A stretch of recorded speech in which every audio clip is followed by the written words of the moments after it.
विभीषण जी ने कहा, भैया मेरा तो एक ही मत है, मां जानकी जी को वापस देते हैं, प्रभु की शरणागति होते हैं और प्रभु का भजन करते हैं, आनंद ही आनंद होगा। भैया विभीषण जी ने जितनी नीति है शास्त्रगत विधिवत नियम पूर्वक बताई भैया को, गुस्से से लाल हो गया रावण।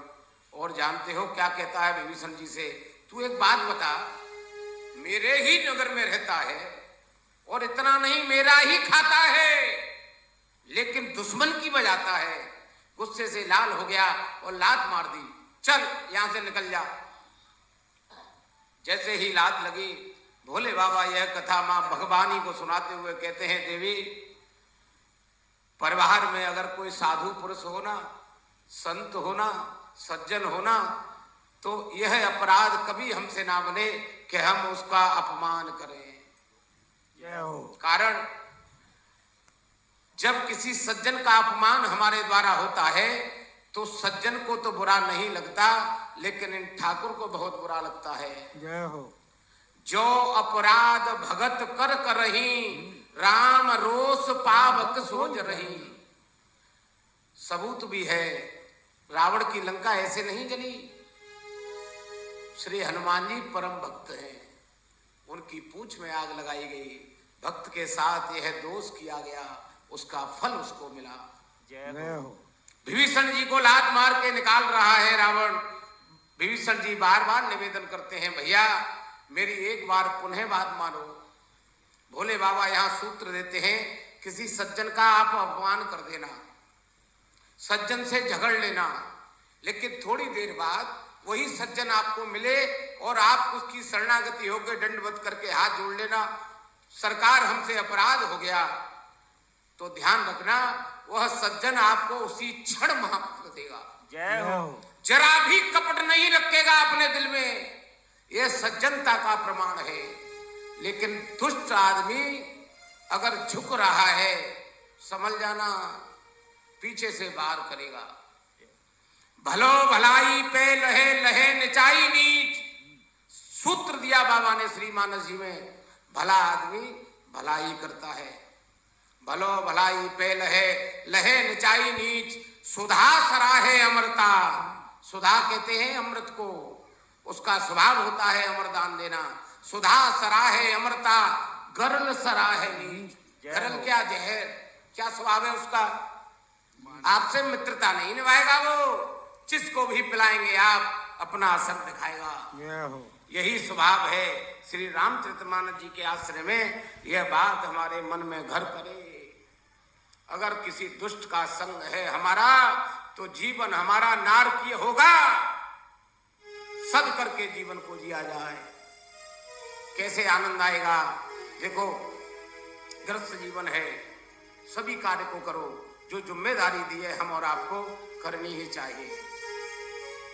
हमको भी व्यापारी बनाया है ठाकुर ने, हम भी व्यापार करते हैं, लेकिन मध्य में गुरुदेव भगवान की कृपा ऐसी हो गई कि आप लोगों का यह प्यार मिला और मानस जी की कृपा बरस गई, तो हम थोड़ा बहुत गुणगान यहाँ ठाकुर जी की कृपा से कर पा रहे हैं। जय हो। मेरा सबसे अनुरोध है, कर्म करो पर ध्यान रहे, पथ छूटे ना। कर्म करो पर ध्यान रहे, पथ छूटे ना। इतनी देवो हवा गुब्बारा फूटे ना। कर्म करो पर ध्यान रहे, पथ छूटे ना।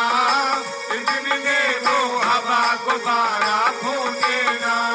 कर्म करो पर ध्यान रहे, पथ छूटे ना। देवो हवा गुब्बारा फूटे ना।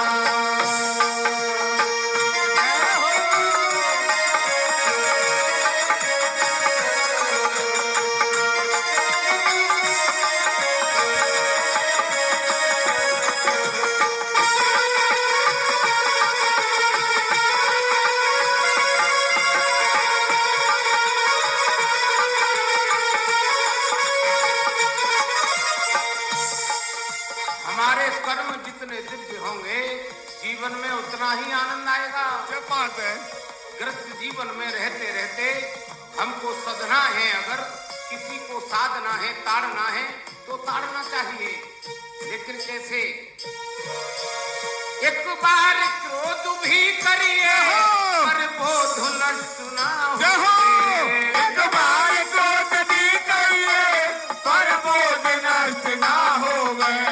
एक बार क्रोध भी करिए पर बोध नष्ट ना होवे। एक बार क्रोध भी करिए पर बोध नष्ट ना होवे। स्वार्थ भी बुरा नहीं है, औरों को कष्ट ना हो। जीव कोई रूठे ना, इतनी देवो हवा तुम्हारा भूले ना।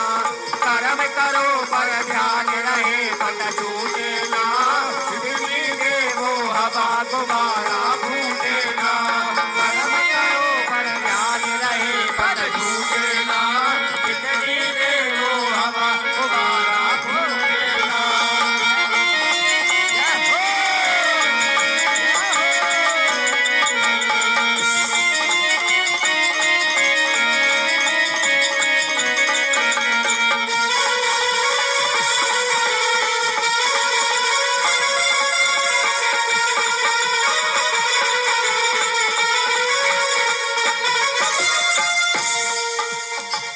गृहस्थ जीवन में मोह से बंधे हैं हम और आप।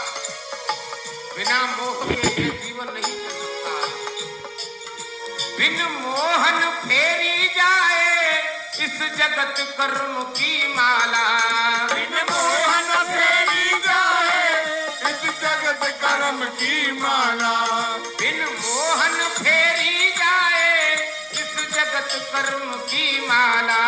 बिन मोहन फेरी जाए इस जगत कर्म की माला। पर मोहन इतना करिए के जगा द्वेष की ज्वाला। निघात कहूँ देना इतनी देवो हवा छूटे ना। कर्म करो पर ध्यान रहे पद छूटे ना। इतनी देवो हवा तुम्हारा भूले ना।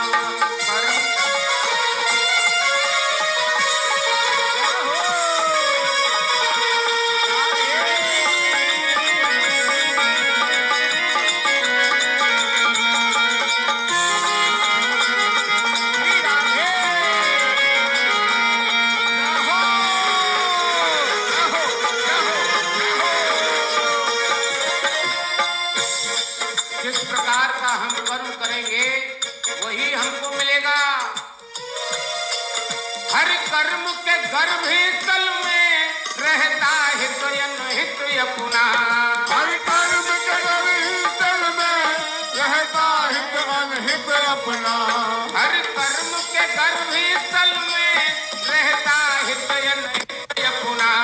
हर कर्म के स्थल में रहता हित अनहित अपना। जग जाल विकट ग्रंथि है, सच कहो कहो जाए कहो सहज में छूटे ना। इतनी देवो हवा तुम्हारा भूले ना। कर्म करो पर ध्यान रहे पद छूटे ना। इतनी देवो हवा तुम्हारा भूले ना। कर्म करो पर ध्यान रहे पद छूटे ना। इतनी देवो हवा तुम्हारा भूले ना। कर्म करो पर ध्यान रहे पद छूटे ना। इतनी देवो हवा तुम्हारा भूले ना। कर्म करो पर ध्यान रहे पद छूटे ना। इतनी देवो हवा तुम्हारा